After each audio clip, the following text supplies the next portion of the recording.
how to join a public Discord server. Hi everyone, welcome back to our channel, The Solution Guy. So in today's video, I will simply guide you on how you can actually join a public Discord server. So just make sure to watch this video till the end.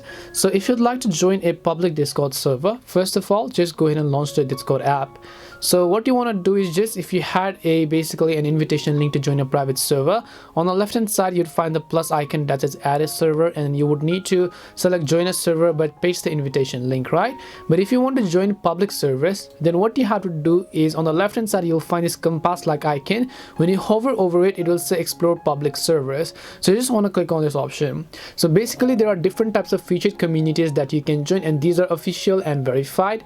But if you want to search for one, you can select explore communities and you can search for a server that you want to join, or else you can just select any of this over here, and once you select a specific server that you would like to join, depending upon the rules of that server, you just have to go ahead and follow the instruction in order to join that specific server, as you can clearly see.